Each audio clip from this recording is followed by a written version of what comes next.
fine folk, welcome to the show. Get ready to meet your host for the night, Arizona's very own hip historian himself, Marshall Shore. Well, good afternoon, everyone. I want to welcome you on this lovely afternoon of October 24th. Welcome to Tucson Pride, which is all virtual this year. So we're going to get a chance to talk about some history.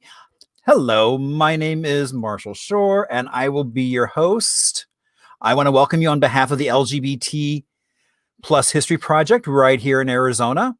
And happy Pride Month as October is wrapping up.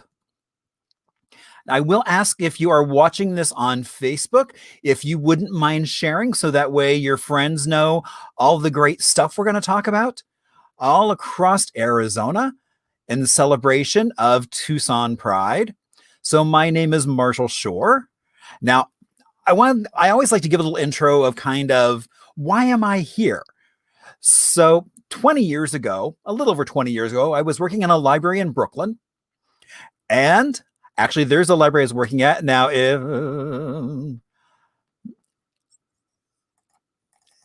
And it's a great little Carnegie. It was a great little Carnegie building. And if you look at the very front of that building, you'll notice there's some snow. And that was pretty much kind of it's time for a change and let's get out. So my partner, Paul, and I decided, so we just celebrated about 2 weeks ago, our 27th anniversary. And so we decided that it was time to load everything we own into a big orange cube, a U-Haul. And, they have their international world headquarters right here in Arizona. I first started working in a library in South Phoenix, where there was this rich oral tradition of the community and kind of how it got to where it is. Now, promptly after moving here, we moved into a lovely 1956 ranch that when we got it, it was probably, I think, 5 different shades of beige. I'm happy to say now it is a much more simplified two-tone of seafoam and cantaloupe. There's what my kitchen looks like today. All that buttercream yellow tile, the in-the-wall oven with no window if you look closely enough. And as soon as I got here, all I kept hearing about how there was no history, whether it was just history in general or even LGBTQ history. People kept saying, there's just nothing here. It's all been demolished and there's nothing left. But I knew every time I went somewhere, I came face to face with so many amazing stories that I really just started retelling those stories. And then there's that post-war boom that I think in a lot of ways made the Arizona that we all know and love today. All those GIs that either were stationed here, trained here, or passed through on the way to somewhere else.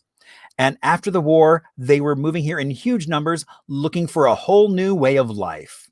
And then there's this man, Dr. Carrier, the inventor of air conditioning. So he really changed how all of Arizona interacts with the environment.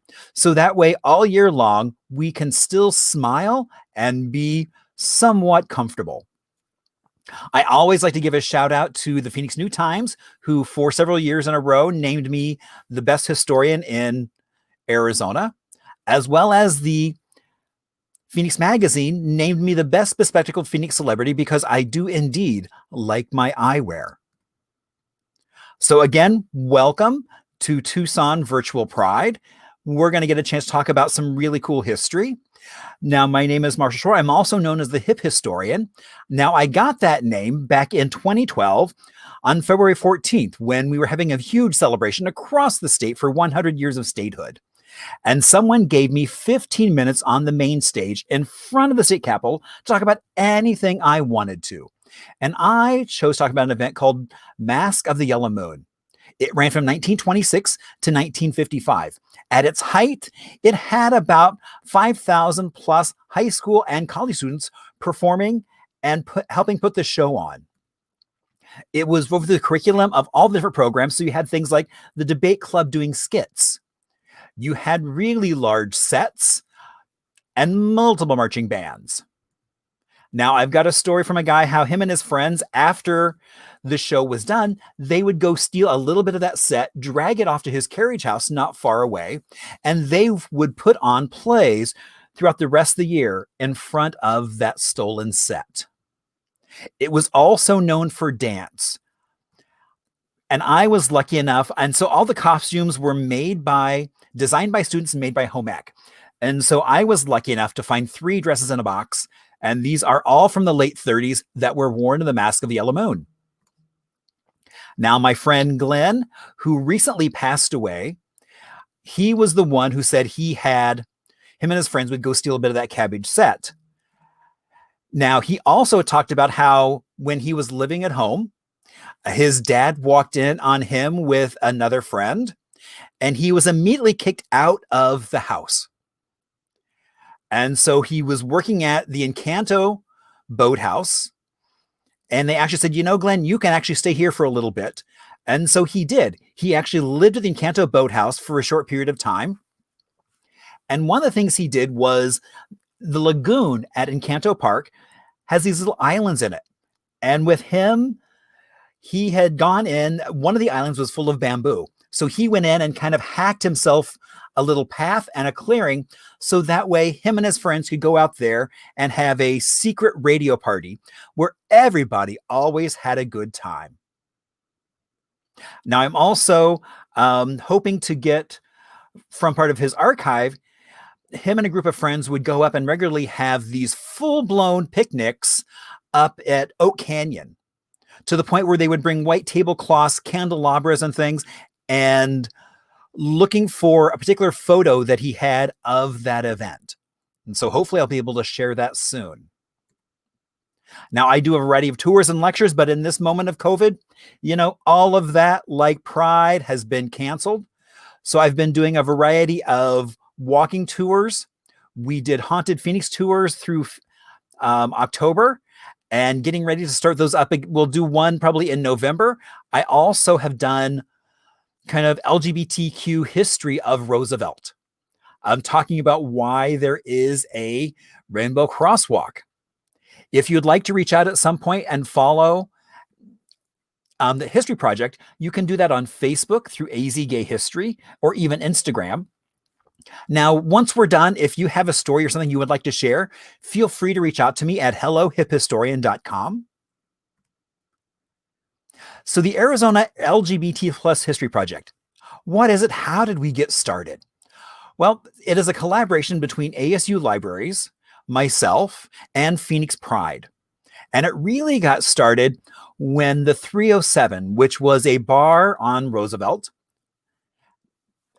and it was slated for demolition. And it had quite a history. It started actually in the late 30s, and then wound up, and I always love finding things that time has changed the meaning. I mean, here we have Hubbard 307. It was fancy, gay, and friendly. Not quite sure how they meant that word gay, but today it would have a very different connotation. Now, it became a very drag-friendly bar in the early 70s. And here we have Miss Ebony, as well as Pussy LaHoot. And you'll also see behind Pussy LaHoot, there are some DeGrazia murals. So DeGrazia, early in his career, was looking for cheap drinks. And they said, as long as you were painting, your drinks were free. And so the place was covered in DeGrazia murals. Sadly, none of them were able to be saved. In fact, his museum came up and tried to save one of the images. As soon as they pulled off the wall, that whole thing just shattered. And today there is an apartment building there, but I am happy to say that right in front of it is a plaque where the 307 originally was, before it was torn down, and commemorating it as an early space for the LGBT community, as well as commemorating those DeGrazia murals that were there. And here was the dedication of that plaque. We had then Mayor Stanton and a whole host of other folks, including the sisters were there. So we also did this summer a walking tour in print with Downtown Phoenix Inc., so that people could actually walk around Roosevelt and take a tour on their own. As we talk about rainbow crosswalks, I mean, you've got Phoenix as well as Tucson having their rainbow crosswalk as well. Now, last year, 2 years, not this summer, last summer in Bisbee, we actually unveiled a transgender timeline of Arizona history. We were supposed to then take that to Yuma this spring, and sadly, that did not happen. Now, that was done through a collaboration with Transspectrum of Arizona. It also, we worked really close with the Arizona Historical Society, as well as the Digital Transgender Archive. And so looking forward to a time where we can get that timeline around so that we can start seeing some of the cool history. One of the things I was working on for several years was Nikolai Duralin. 1906, he passed away here in Phoenix. Now, he was a Russian gentleman who moved from Russia to Chicago, got himself married, but he was a little too amorous with chorus girls, and so he got a divorce. Wife number 2 was a chorus girl. And so after they were married, he contracted tuberculosis. And so, like so many folks in that era, came to Arizona for our clean air. Well, it didn't go so well for him. And when he passed away, they were ready for burial and discovered that Nikolai was a woman. Now, because and there's actually the boarding house that he stayed in while he was here. Now, that story of Nikolai being discovered to be a woman went viral. In fact, I found articles all the way from Bisbee to Australia, and many of them front page above the fold. Now, he was Russian aristocracy, may or may not have been a spy, has quite an interesting history.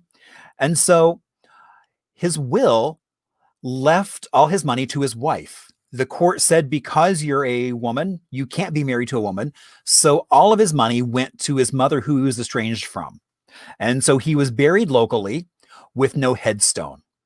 So we actually worked with the cemetery and did some fundraising. And so earlier this year, we were actually able to have a ceremony as well as dedicate a headstone to Nikolai Duralin.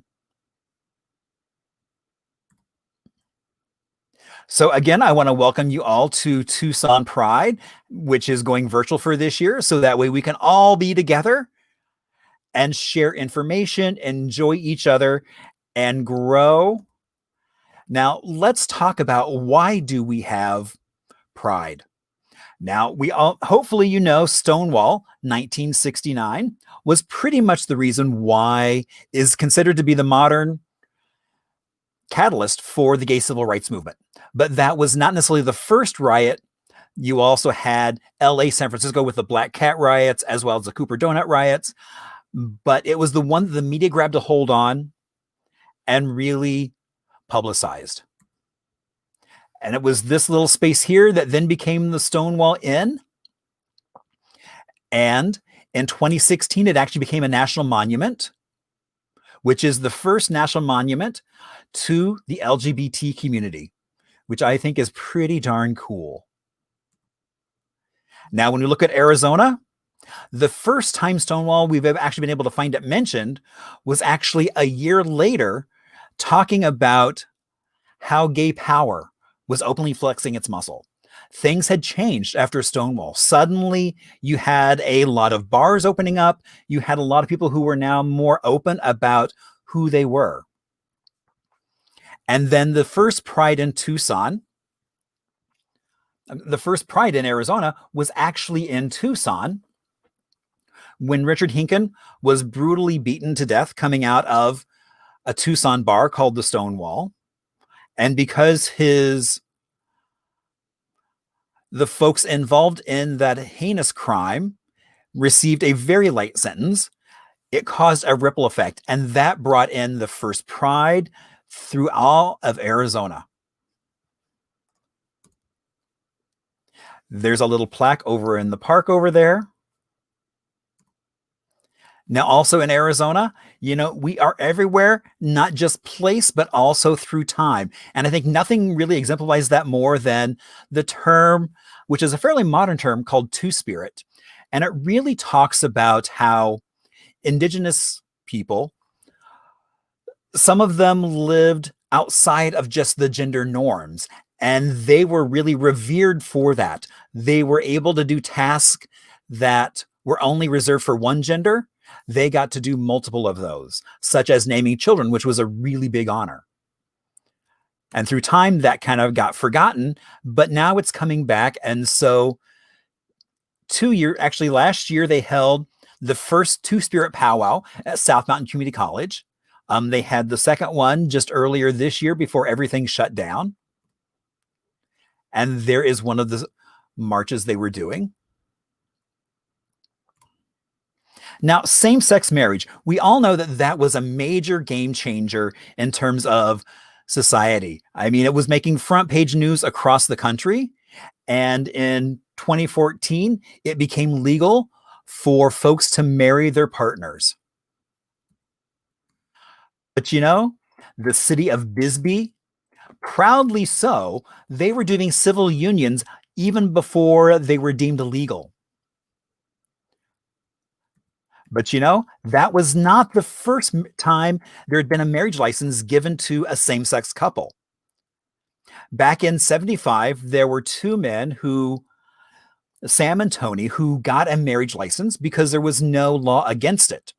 Well, that ruffled a lot of feathers back in 1975. And so House Bill 2024 was introduced that would prohibit same-sex marriages. But it was ultimately defeated. There was a group that formed that did a variety of things, such as reaching out to legislators, as well as even doing a hunger strike. And that bill was then killed in the Senate. Now, there was nothing passed until 1996 that banned same-sex marriage. Now, I always include this because with Sam and Tony, we don't have any photos of them. I've got a friend who recently just said, he thinks his mom may have gone to a gay wedding in the 1970s. So I'm hoping that he has photos, or she has photos that we can get access to for the archives. Now, I did find an article that does mention that they had started something called the Gay American Liberation Association. We can find no other information other than just this. So I like to always throw it out there just in case somebody has more information about that.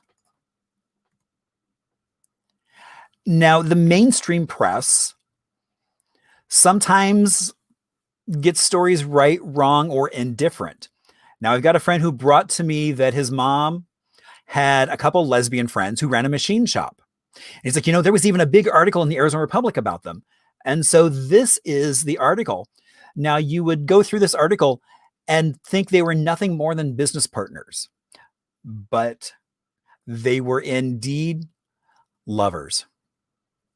And with Stonewall, it was really because of the harassment. Those riots happened. People had been fed up.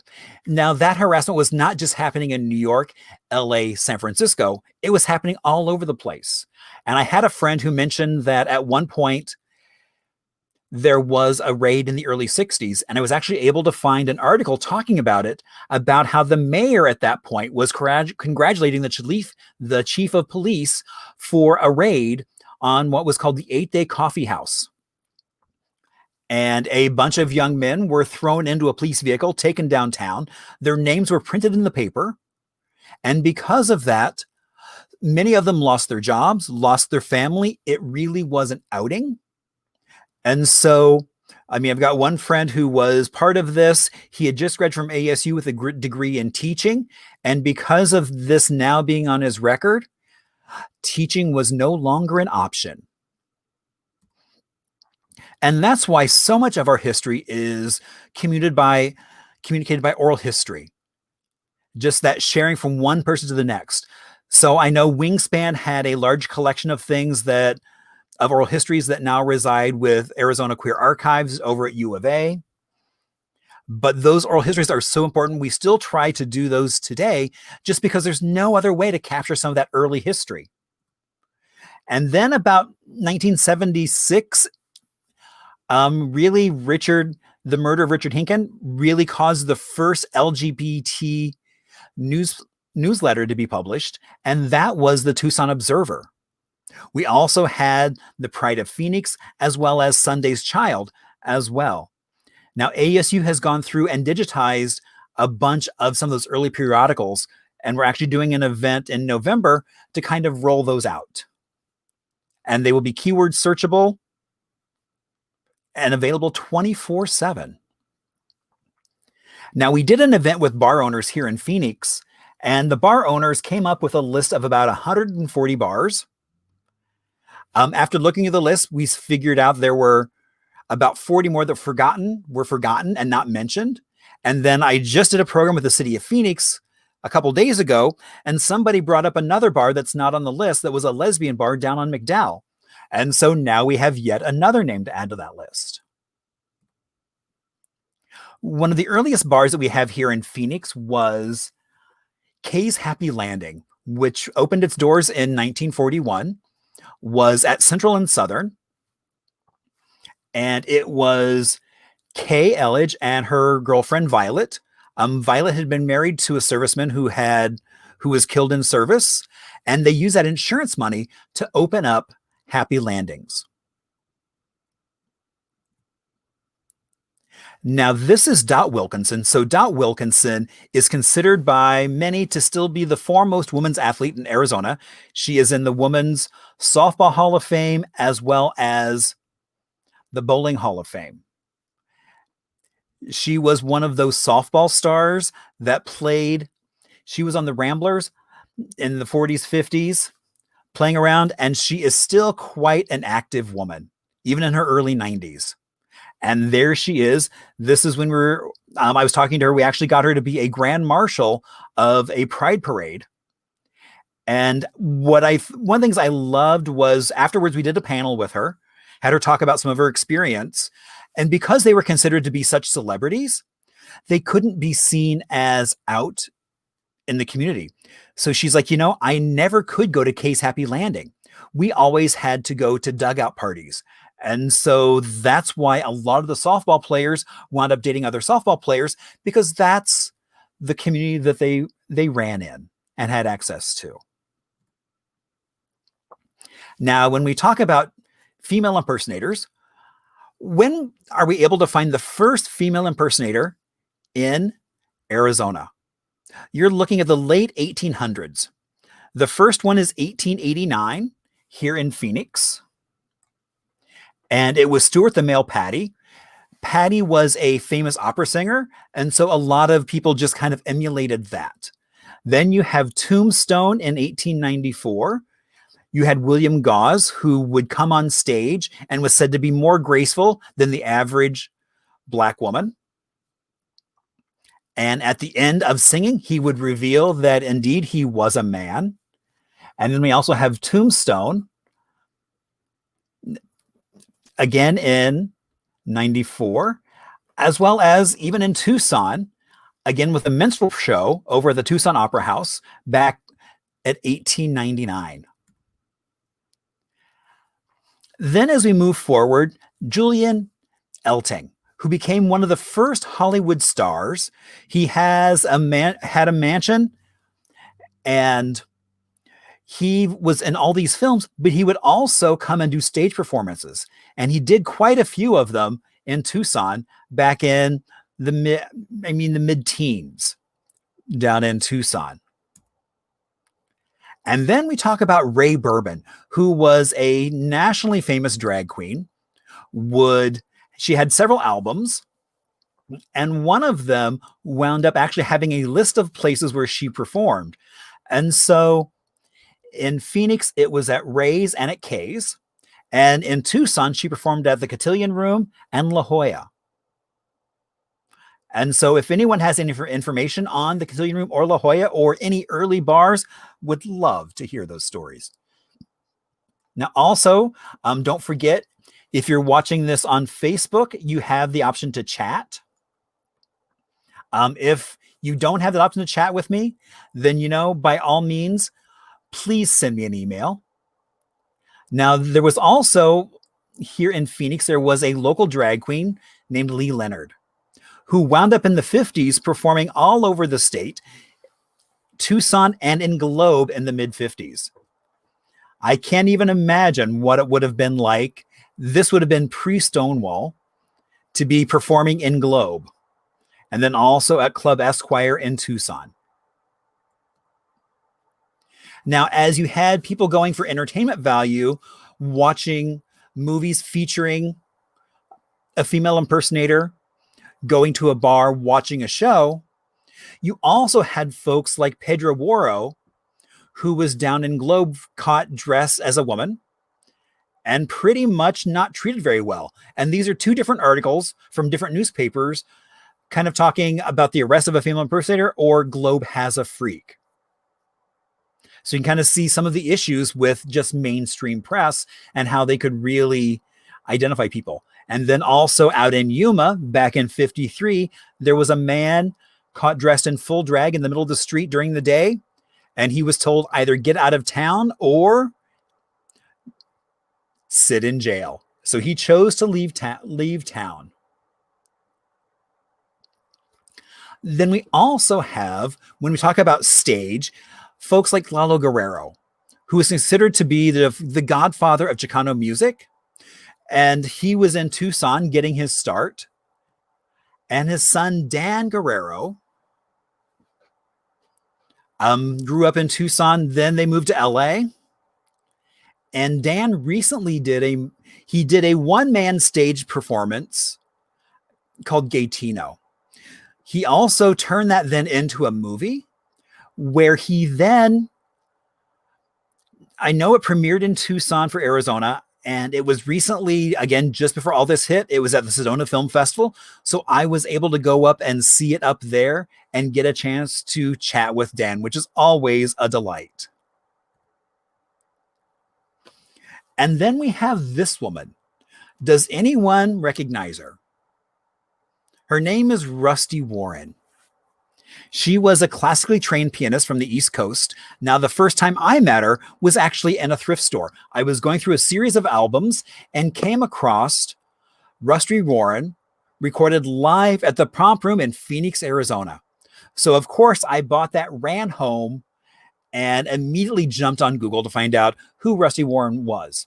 And so I learned that she has 15 albums to her credit.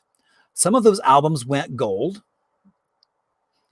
And her humor, she basically would play the piano and sing little ditties. And so her humor was very female-centric. And she performed not in just Phoenix, all over the state, but also all over the country. Now, in the early 60s, she had a hit song called Knockers Up that was so popular that she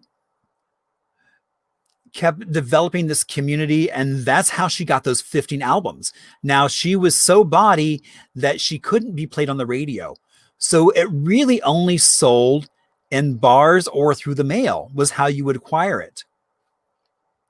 Now, she would talk about how she would walk into some of these bars in small towns across the country, and the owner would be on the phone with her manager going, "What the hell? You booked me this broad."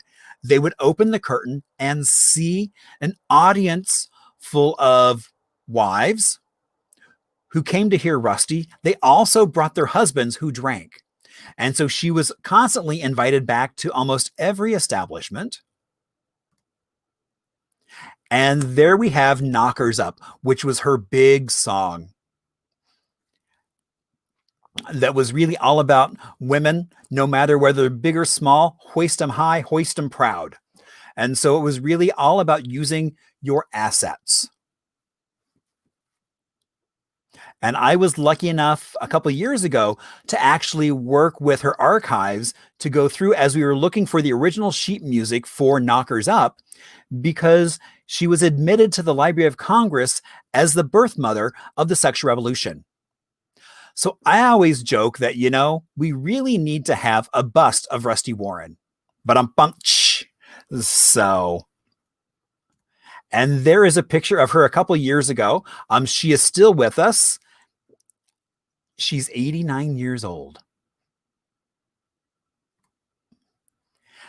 And before, so a lot of drag queens were using their real voice. Rusty ran into a couple guys in the Midwest who were doing lip syncing, or as they called it, record pantomime. And so she was able to get these two guys booked into Scottsdale, where they performed as the Phono Fools and did their number. Again, they were so popular, they were invited back. And so they have kind of a great history. I was happy to find them, as well as a lot of other kind of LGBTQ music history on Queer Music Heritage website, which is really good. If you haven't had any chance to play around on it, oh my gosh, you'll be amazed at some of the stuff you find there.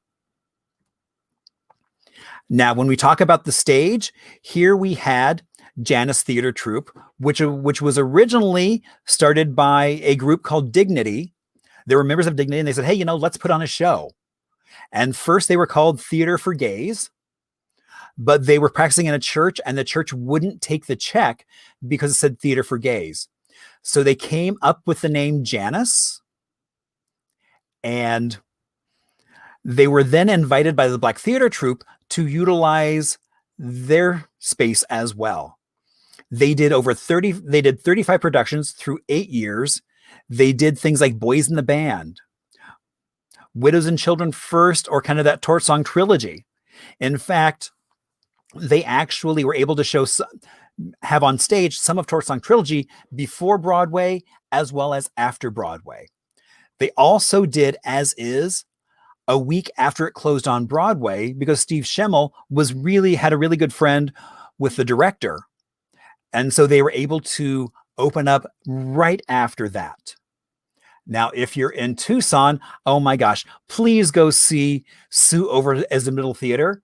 They are celebrating 35 years of bringing some great entertainment to the stage of Tucson. I love her as Edith Head. And now she's doing a whole performance as Dr. Ruth. So anytime I'm in town and I'm able to go see one of her shows, I know I will have a great time. Now, that's the stage. Let's talk a little bit about TV. So Cleve Jones, who grew up here in Phoenix, got tired of such a small town. And so he decided that he would uproot himself and move to San Francisco. And so he did that at a time where he became part of that Harvey Milk circle. So if you watch the movie Harvey Milk, you'll actually see an actor portraying Cleve Jones. Cleve also went on to write a book called When We Rise that was turned into a miniseries. And so Cleve is still around, living in San Francisco still.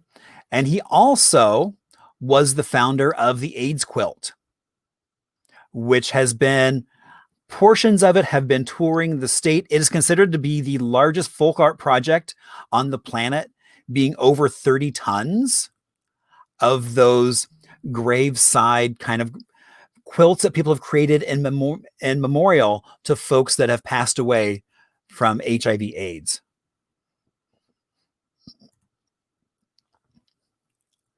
Harry Hay.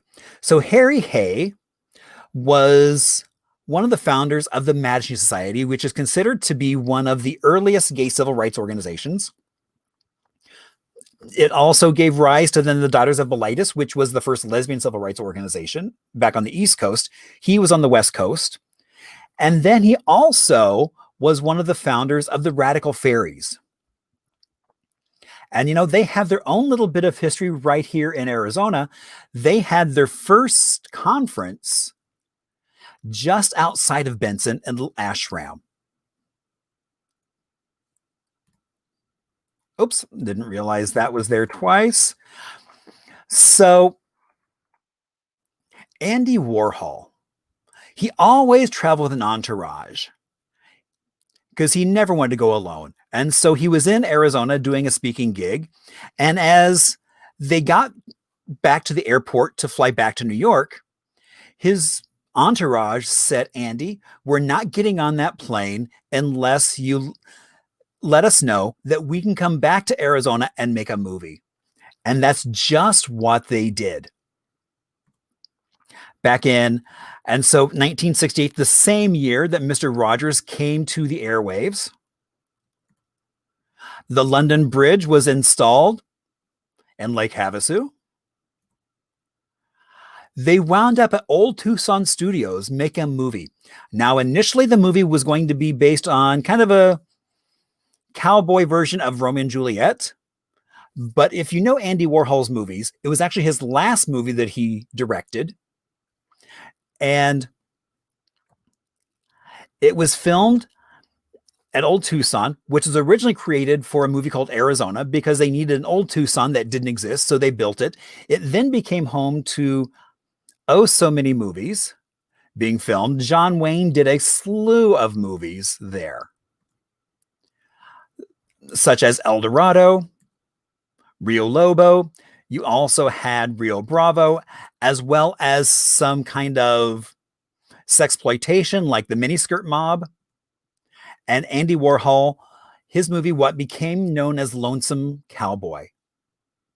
Now, when they were filming, Old Tucson was actually open to the public. And so what would happen is they would start acting. Now, if you've ever seen any of Andy Warhol's movies, they tend to go rather blue, almost softcore porn, either half-naked cowboys becoming naked, a variety of things. And so that was happening in the midst of people wandering through.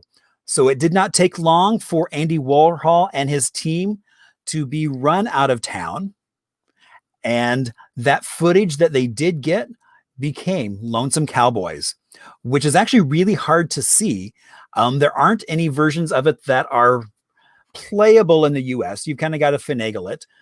There is an Italian version, which you can get access to. We actually there was an event here at the Art Museum where they actually showed Lonesome Cowboys. And it was great to see it on a big screen. And so there they are while they were filming. And this was really big news for Warhol to not just be doing stuff at his factory in New York, but to have brought his team to Arizona and shoot something unlike they had ever done before.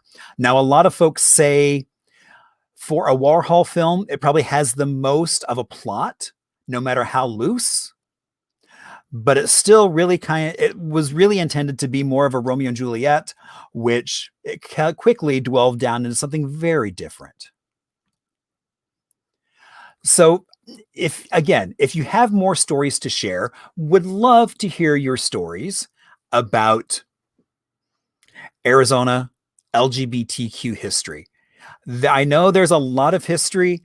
I know I've been told that there's not much history, but once you start sitting down, I mean, you've got Saga in Southern Arizona. You've got so many different groups and just trying to collect that history. That's why things like Arizona Queer Archives and the BJ Budd Archives at ASU are so important because they really warehouse that knowledge. And as organizations come and go, it gives those places a resource to continue to survive instead of just being forgotten about. And that's what's so important, is just trying to keep our stories, our history alive, because so many folks don't know a lot of it. So let me take a look and see. I see we have a couple. Justin Deeper Love, actually, and I've actually picked up this new talent, getting to know things. So let's see. Oh, and it's not big enough that I can read it. All right. So Justin Deeper Love. I don't know if you know the answer. I may or may not. Oh, I've not heard of 2520. Hoping that someone else out there has. I mean, we've done events. We did one panel that was really that had performers from the 80s kind of talking about the response of the entertainment community to the HIV crisis in the 80s. And so I know Quentin Jenkins was talking about how he was doing a lot of work down at IBTs doing a lot of the choreography, helping them put on shows, things like that. So haven't really started trying to put together a list of bars in Tucson. I know I've talked to some friends about trying to start doing a variety of just kind of plotting on maps places that are important. I was chatting with a friend, and she mentioned that at one point there were a couple lesbians who had bought an old mansion and that they turned it into a community center long before that was even a thing.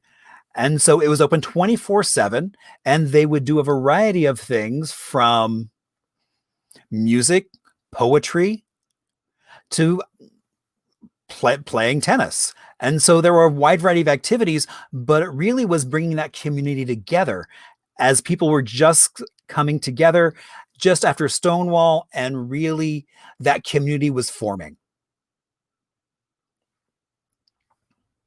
So Justin, thank you so much for that question. I'm hoping that somebody will respond via email to that.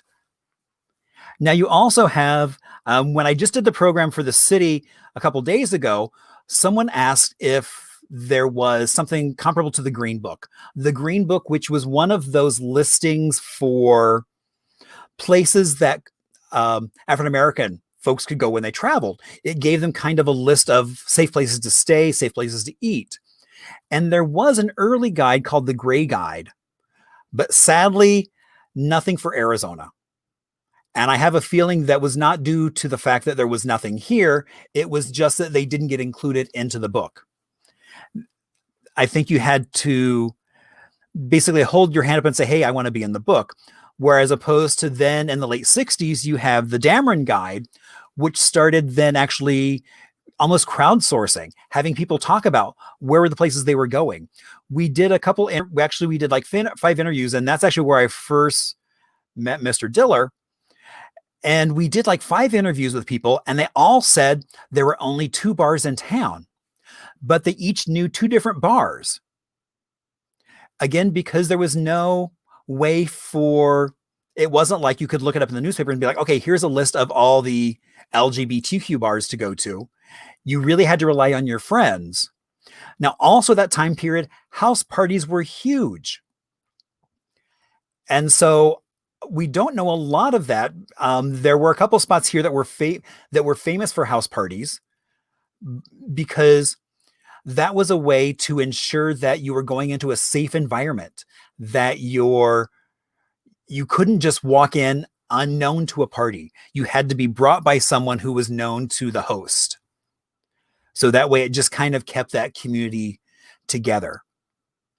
Now, when you also talk about how did people recognize each other, you start having coded language, which I always find fascinating. And we'll talk about in a few minutes, we'll talk about The Wizard of Oz. But one of my favorite things was, are you a friend of Dorothy's? As a way to pretty much come and ask someone if they were gay without having to say that, because if they weren't, you would be outing yourself as well as putting yourself possibly in a dangerous situation.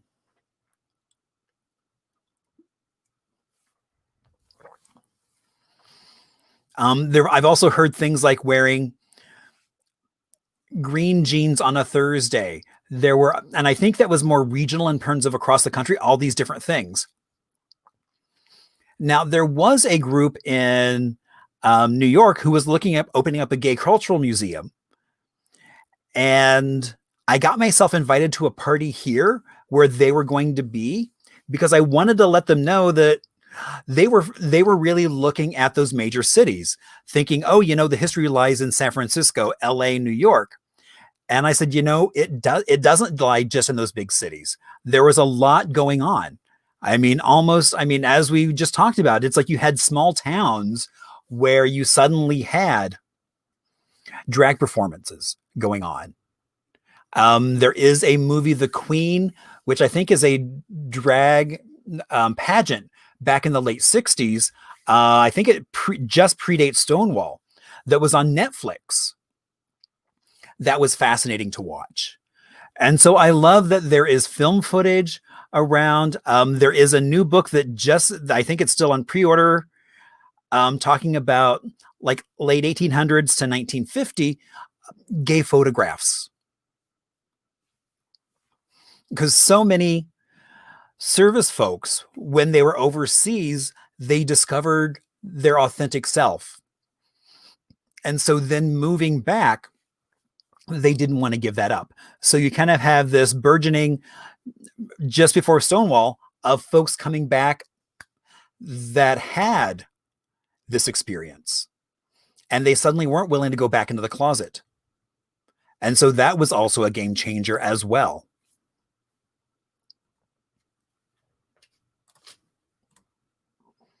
So please, if you have questions, post them here in the chat, email them to me if you have stories, because my best information actually comes from people, because they will remember things or share stories that may not have been reported in a newspaper, or start giving you clues to be able to find it or track it down.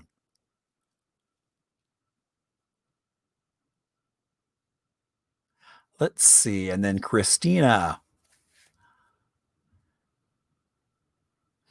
There was someplace over on Oracle Road that opened up in the early 90s.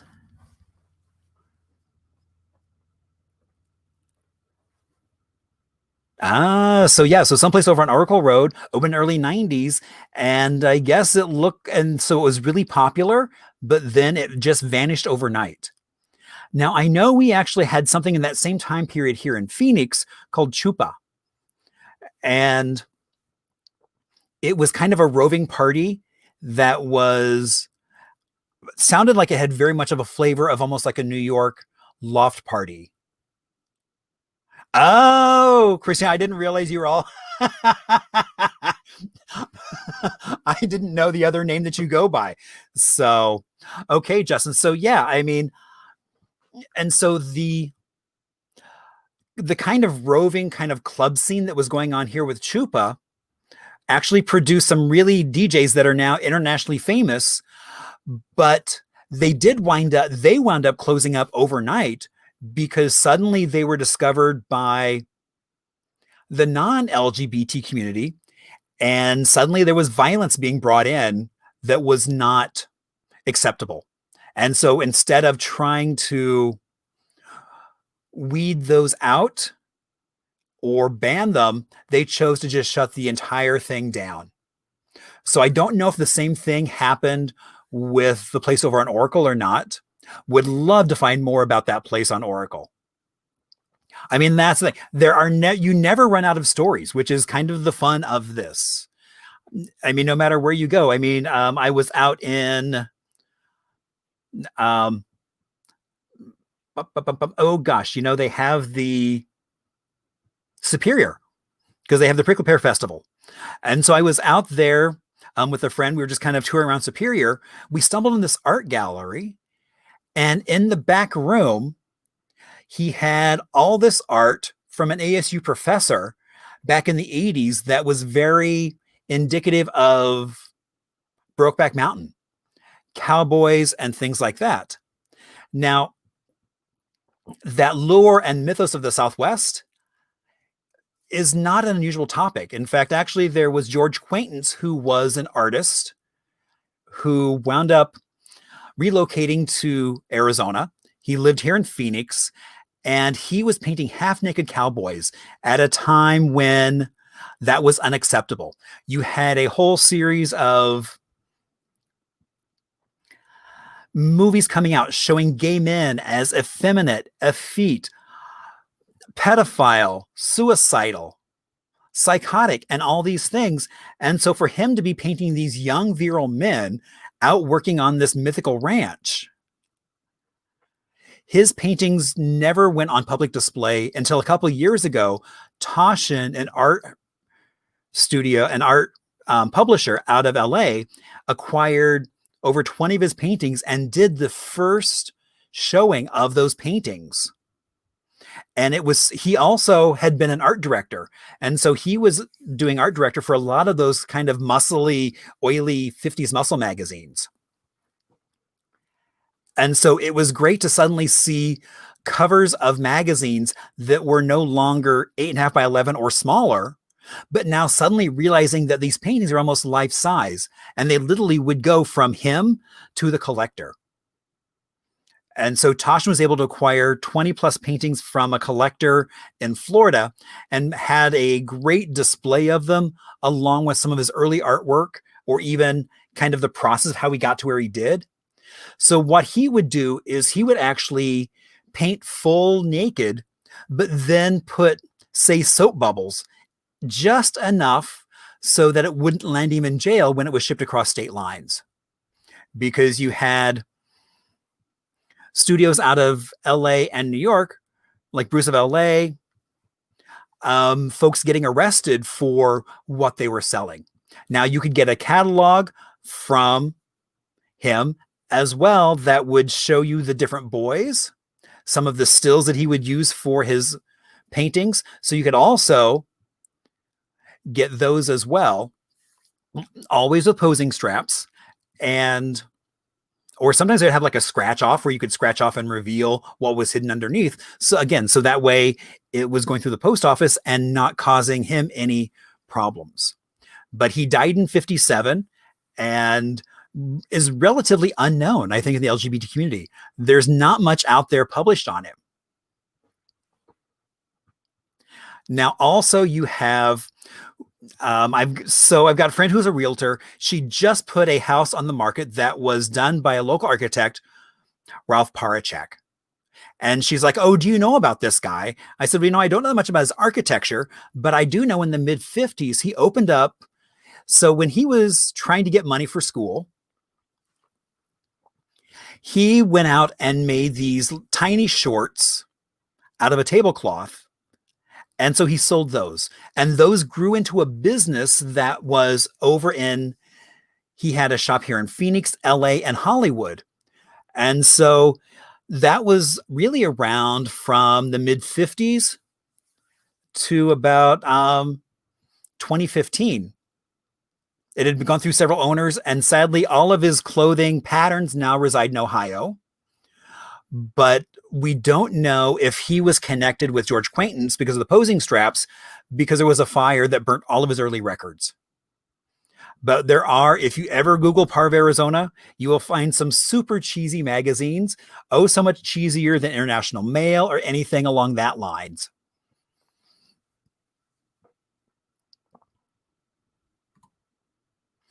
And, you know, now is a great time to mention go vote. If you haven't already voted, you can vote early across Arizona. You can vote by mail. You can go stand in line on November 3rd and make your voice heard. And that is so important to do just that. Now, I do a variety of things. I also do every Thursday night a Arizona History Happy Hour, where like last week we had Francine Powers on talking about Haunted Bisbee. And by the way, if you've never been to Bisbee Pride, it needs to go on your list of places to go, because Bisbee is such an amazing little town. And I know Francine are talking about maybe doing something next Halloween down in Bisbee. And so this week we have the Phoenix Trolley Museum coming on, talking about some of the history of the trains here in the Valley. And that's every Thursday, 7 o'clock. Also on Sunday, we have Thunderbird Lounge, a local bar here, is doing a socially distanced market where there will be 6 feet between all the different vendors so that people can wander around safely. We'll all be masked as we sell our wares. I do a variety of old signs and things like that on t-shirts and polo shirts for people to kind of show their Arizona pride in a different way. If you'd like to check out some of my stuff, you can always go to hiphistorian.com and just kind of see some of the events I've got coming up. There is a merch tab that I need to add more things to. And oh my gosh, so a couple weeks ago, we had the Ignite Sign Museum on from Tucson. Oh my gosh, I love Jude and all those folks. And so looking forward to a time where I can go down there. And did you know you can go through and all the neon that they don't use, they salvage, and you can take a workshop and you get to leave with your own little neon lamp that you've made from their salvage neon, which I think is really cool. And I can hardly wait to go do that. So probably looking in sometime in November for that. Now, also the Orpheum, our classic movie house, dating from the late 20s. They have gone through and installed an amazing sound system. And so tonight they are doing, and tomorrow night as well, Wizard of Oz. Probably one of the biggest kind of gay icon movies because it really launched Judy Garland's career.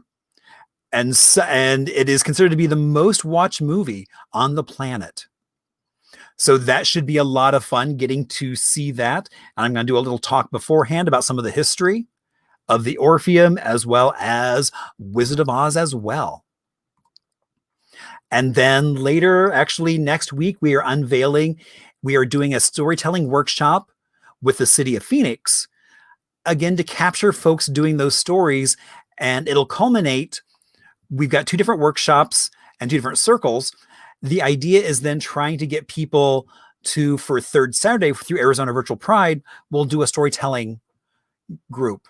And so we'll have people sharing those LGBTQ stories. Now, one of the things I really want to talk about in terms of even just history is I know we've talked a lot here about stuff that's really old, but it's also important to document that new stuff. I mean, I've got friends, they have a newly transitioned son up in Flagstaff who's in his early 20s. And he has a whole cohort of young trans men that he's running around NAU with. And I said, you know, I would love it if you would just every once in a while pull out your phone, take a photo, take a little video talking about what you've done that day or something as a group, because in 30 years, that will be amazing records to have. I mean, when I was in college, I cannot imagine of having such that support network already built in. So as times change, we've got to keep updating, and our history is forever growing and changing as well. And so it's important for everyone to talk about that history, not just folks who have been here for a long time, but even that recent history is still so important. So again, thank you so much for joining us for Arizona LGBT plus History Project as a part of Tucson Virtual Pride. The intro video that we start with was done by my friend Chris and Cole. We'll have a little outro video that is done by Mr. Ho that is more exotica music. He hails from right here in Arizona as well and is now on the East Coast with his own Orchestratica orchestra, as well as a small quartet doing music as well. And again, please follow us on Instagram or on Facebook.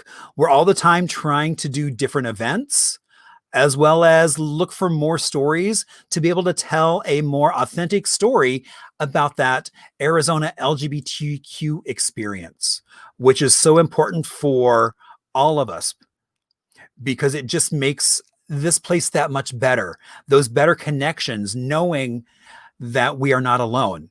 One of the things I loved was working with a variety of folks with Nikolai Duralin, the young Russian guy, and having a friend who was working saying, you know, what he loved about the story was that it shows that being trans is not a new thing, that it's been around for so long that folks in his circle was saying, oh, you know, you're only doing this because it's a fad. Oh, no. It is not just a fad. It has been here and will continue to be here for quite some time. So I want to thank you all for letting me kind of banter about some history.